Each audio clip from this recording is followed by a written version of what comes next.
welcome back to my channel, Beautiful Minutia. If you're new here, my name is Tiffany, and welcome to day 2 of the 12 days of Christmas. So today I am bringing you one of my most anticipated videos, which is my classics TBR for next year, for 2026.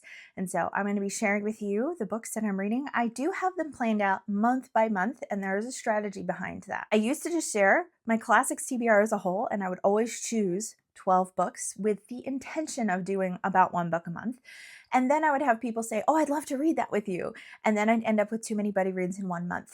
So I just do them per month. And then if there are people who are like, oh, I'd like to read that with you, they know when I'm going to be reading it. It's kind of already there. Some of the books on this TBR are already actually buddy reads that I have planned with people that I just decided to schedule throughout the year. And some of them, I don't have anybody reading them with me yet. So if they're already buddy reads, I'll let you know. And if they're not, and you're interested in hopping in and reading any of them with me, you can let me know in the comments. I am trying to make sure that I include some books that are from my 40 before 40 list, which I posted last year. I'll link that here in case you have not seen that video. But I actually went above and beyond my goal because I posted that video with 4 years left before I turned 40. So now there are 3 years left. And all I had to do was read 10 books a year to meet that goal. So I actually read 13 last year, so I don't have to read nearly as many this year. So that's kind of nice because I kind of squeezed in some shorter ones that I hadn't scheduled last year. So without further ado, let's go ahead and jump in. January's book, I really have been in the mood to read more Russian books lately, and there is a gaping hole in my Russian repertoire. There are a lot of famous Russian authors, and one of them I've never read a single thing from, and that's Chekhov. So in my 40 before 40 list, the collection that I was going to read is Ward number 9 or something like that, and other stories. But I just picked this up recently at McKay's, one of these really beautiful Wordsworth classics, and I love the way it looks. And so on pure aesthetics alone, I'm actually choosing to read this collection instead of the other collection that I was going to read. The only reason I chose that other collection is because it's the one I already owned. So it's really not a big deal for me to swap to this particular one. I just feel like it looks so perfect for January, doesn't it? And the red kind of like matches my dress, which is funny. So I'm going to let you know what short stories are in this collection. There's actually quite a few. We have Overseasoned, The Night Before Easter, At Home, Champagne, The Malefactor, Murder Will Out, The Trousseau, The Decoration, The Man in a Case, Little Jack, Dreams, The Death of an Official, Agatha, The Beggar, Children, The Troublesome Guest, Not Wanted, The Robbers, Lean and Fat, On the Way, The Head Gardener's Tale, Hush, Without a Title, and In the Ravine. So there's quite a few short stories here. And I've not yet read a single Chekhov short story. He is like the master of the Russian short story, according to many people. Pretty sure he wrote plays also, which I don't own any of that. I only have his short stories. So this is where I'm going to start with Chekhov and also start with my year. Out of all the classics that I'm reading this year, there's only one that I do not own. And I do have it from Project Gutenberg. So it's on my Kindle already. And this book is Regency themed for Feb Regency, which is why it is going in the February slot, and that is The Romance of the Forest by Anne Radcliffe. I really like Anne Radcliffe. She's a lot of fun. I've read 2 of her books so far. Mysteries of Udolpho is by far my favorite, although I do think that it has some very uneven pacing and is much longer than it needs to be, but I loved the writing so much that I didn't care. So I read The Italian last year with Dia and Stephanie during Feb Regency, and we decided that it's become kind of a tradition for us to read something together during Feb Regency. So we wanted to read another Radcliffe this year, so this is the one that got chosen. Dia owns a physical copy of this one, and it's readily available on Project Gutenberg, so we're going to be reading this one. I don't know anything about it, and I can't even look up a description for you because I'm using my phone to film, so I did not think that through. But Anne Radcliffe writes Gothic books that were very, very popular in the Regency time period and popular with Jane Austen, and she actually, based the kind of some of the things that happen in Northanger Abbey are centered around the mysteries of Udolpho, which is why I read that book in the first place, is because I love Northanger Abbey so much. So Anne Radcliffe, lots of fun. Really looking forward to reading another one for Feb Regency. I've kind of accidentally started a tradition in March for March of the Mammoths for reading a George Eliot book. And last year, the one I chose wasn't actually a mammoth, and the same is true this year. But this will be my 4th March in a row reading a George Eliot book. I'll be reading The Mill on the Floss, which is, I think, her debut novel. I've never read it. Well, that's a lie. I actually started it and didn't finish it, but that was years ago. I think it was even pre-BookTube that I started this book. So last year, or actually 2025, I read Adam Bede, which became one of my favorites of the year. And the year before, I read Daniel Deronda, which was one of my favorites of the year. And the year before that, I read Middlemarch, which actually was not a favorite of the year, but I still really enjoyed that. And it was a solid 4-star for me. So I'm really, really looking forward to reading The Mill and the Floss. It's my understanding that this is a book about a brother and sister as they are growing up. I think we start with them in childhood and then follow them through adulthood. Eliot just does such a wonderful job, not only with her prose, which is rich and deep and beautiful, but also in character development and having characters that feel very real, very fleshed out. They don't feel like they are all good, like angelic, and they don't feel like they're all villainous. People don't feel like caricatures. They feel so real. And that is something that I appreciate her books. I feel like this could have really happened. It feels like it's written about real, flawed people. In April, I'm going to be reading Brave New World by Aldous Huxley. It's going to be kind of interesting reading this in April because in March, I'm teaching my American literature class, Fahrenheit 451. This is going to be a lot of dystopian back to back. This has been sitting on my shelves for years and years and years and years, and this is the year. I'm going to read it. I'm finally going to read it. I've heard extremely mixed things about this. I've heard some people say they like it, but I've heard a lot of people say that they hated it. But I think that that's true of dystopians in general. They feel uncomfortable because there's such an element of real life, and like you look at it and you say, oh my gosh, society could go this way. Or with an older book like this, you say, oh my gosh, how did they know? Because that's how it felt with Fahrenheit 451 and 1984. There are elements in the technology and elements in some of the commentary on government and society that you're like, how did they know that we were going to head this direction like 50 years in advance? And so they always feel really timely, which does make them feel more scary. So it makes perfect sense to me that there are lots of people who don't like dystopian or classic dystopian. It doesn't say anything on the back in terms of what it's about. It just says it's a fantasy of the future that sheds a blazing critical light on the present. And it's considered to be his most enduring masterpiece. So it doesn't tell me where we go with this. I think there might be drugs involved.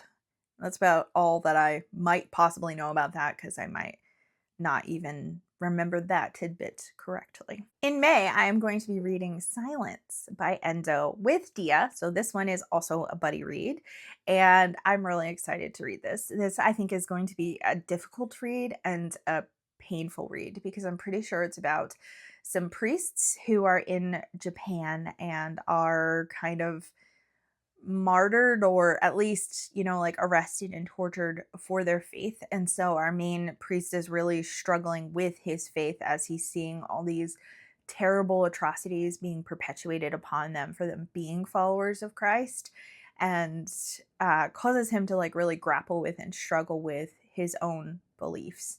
So I think it's going to be a really hard hitter, but it's one that I've wanted to read for years. Now we're getting into the summer months. I'm kind of cheating here in that I actually technically have 13 books on this list, because one of these books I'm planning to spread out over the course of the summer, certainly June and July, but maybe even June, July, and August, because I'm scared of it. And that's Paradise Lost by John Milton. So this is a book of poetry. I'm not a big epic poetry girly. I really struggle with it. And so I'm anticipating this being a much slower read. I don't have anyone that I'm reading this with. So if you would like to join along and help keep me accountable to finally finish this, I feel like this is a missing gap in my literature, which is actually why it is on my 40 by 40 list as well, because I feel like it's really important that I read this, even if it scares me, even if I'm not a poetry person. I do have the background of a Christian faith and growing up in church as a pastor's daughter, and now I am a pastor's wife. So there are a lot of things that I know about the Bible and theology, and I think that that will definitely help me get more out of this. It's not going to feel like it's this big foreign concept because this is about the fall of man, which I have read about. So I don't feel like I'm going to be coming into this like blind, not knowing any of the subject matter, because that's kind of how I felt going into like the Iliad, for example, was like, I don't even know what this is about. And so that made it a lot more difficult to digest. So I think having knowledge of Genesis 1 through 3 is really going to help me in this case, but it still does scare me. It is on the longer side, I think. It's not super long, I guess. It looks thicker than it is. 313 pages in my edition, and obviously because it's poetry, there are margins and stuff, so it's probably not going to be as bad as I think it is. But it's one of those books that I'm like, I need to read this, but it does scare me a little bit. So that'll be spread out over the summer months, but I do still have like individual books that I'm going to be reading during the summer. So for June's book, I'm going to be reading The Silmarillion by Tolkien. I tried to read this when I was in high school and was like, this is boring as heck. I'm out. Peace. And never picked it up again. And I realized now, like, I really should read it. And I've heard that the beginning of it is difficult, which is where I quit it as a teenager, but that it gets better and that it's so, so good. So I really definitely want to read this because I think that I will actually love it. Lord of the Rings is like my favorite book of all time. And I'm counting it as one book when I say that, but I've read the entirety of the trilogy 13 times in the course of my life. I used to read it annually until I had my daughter, and then I took over a decade off. So I love Lord of the Rings and love the movies, love the books, but I've not read The Silmarillion. So definitely want to read this. In July, we have another buddy read, and that's Jonah's Gourd Vine. I've been writing this everywhere as Jonah's Gourd, not realizing that Vine is on the back, but this is by Zora Neale Hurston. I read another Zora book last summer in June, so she just kind of has a summery feel to me that I equate her with summertime, and because her books usually take place in the South, that kind of checks out. I really enjoyed the writing of Their Eyes Were Watching God. I still don't know how I feel about it, like as a story and as a book, but it was beautiful. And I was like, I need to read more of her because she has like my ideal prose.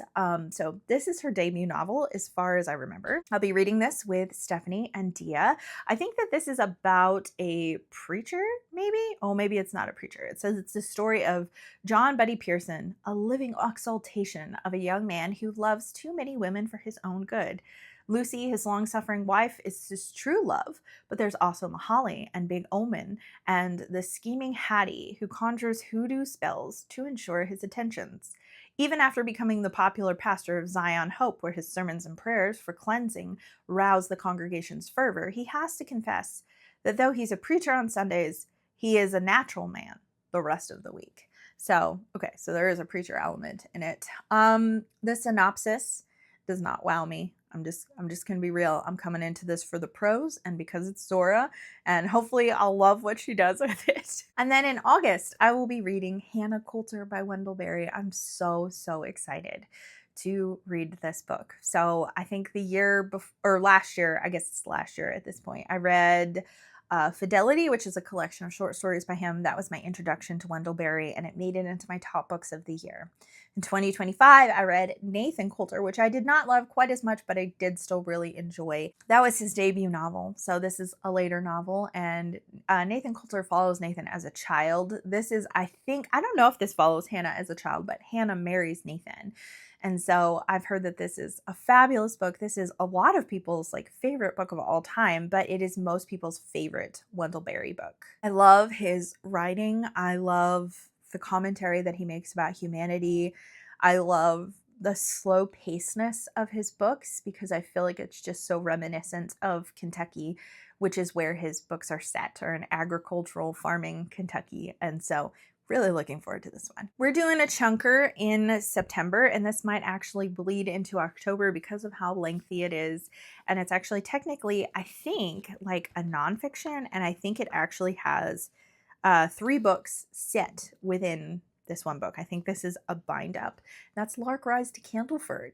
Maybe you've seen the show or heard of it. That was on like PBS or BBC or whatever. Oh, it says PBS right there. We watched the show as a family a couple of years ago and just loved it so much. But this is the book that the series was based on. And I know that this is less action-packed. Not that the show is actually action-packed, but they did add more drama so they could actually make it into a show. So I think that this is more slower paced even than the show is. But it's about a young girl who I think becomes a postmistress. She's from Lark Rise and then becomes a postmistress, or at least a mail carrier or something like that, in Candleford, which in the show, Lark Rise was where all the poor people lived, and Candleford was like the town that was more established. There was more wealthy people. There was a stigma against people from Lark Rise. So I don't know if that's an element in here as well, but I've heard that the writing is just fabulous and beautiful. I know that Dia and Stephanie read this together a couple of years ago, and ever since they talked about it, I was like, ah, I need to read that. So it looks like there are three books in here. The first one is Lark Rise. The second one is Over to Candleford, and the third is Candleford Green. So it is a lengthy one. It's over 500 pages long, like 550 pages. So it might take me more than 1 month to read this, but it's been sitting on my shelf for a couple of years now, and it's also on my 40 by 40, so definitely want to read this. October is another buddy read, again with Dia and Stephanie. They're being mentioned a whole lot in this video because we had a lot of books that we planned to read together in 2026, and so I put some of them as my classics of the month that we chose to read them in. But for Victober, we will be reading Lady Audley's Secret by Mary Elizabeth Braddon. This is a book I've been wanting to read for forever. Everyone talks about it and loves it. This is a Victorian sensation novel, so think Wilkie Collins in kind of like sensation, but I don't know that this is actually written anything like Wilkie Collins because I've never read anything by this author before. But every year that I have participated in Victober, I'm like, I should read this book. I should read this book. I should read this book. And it's been sitting on my shelf for forever. And then every year I overschedule myself and I don't read this book. So in October, I will for sure be reading this book, and I'm so excited. I'm not reading the back because I feel like the backs of classics often spoil major plot points, and in a sensation novel, you really don't want that.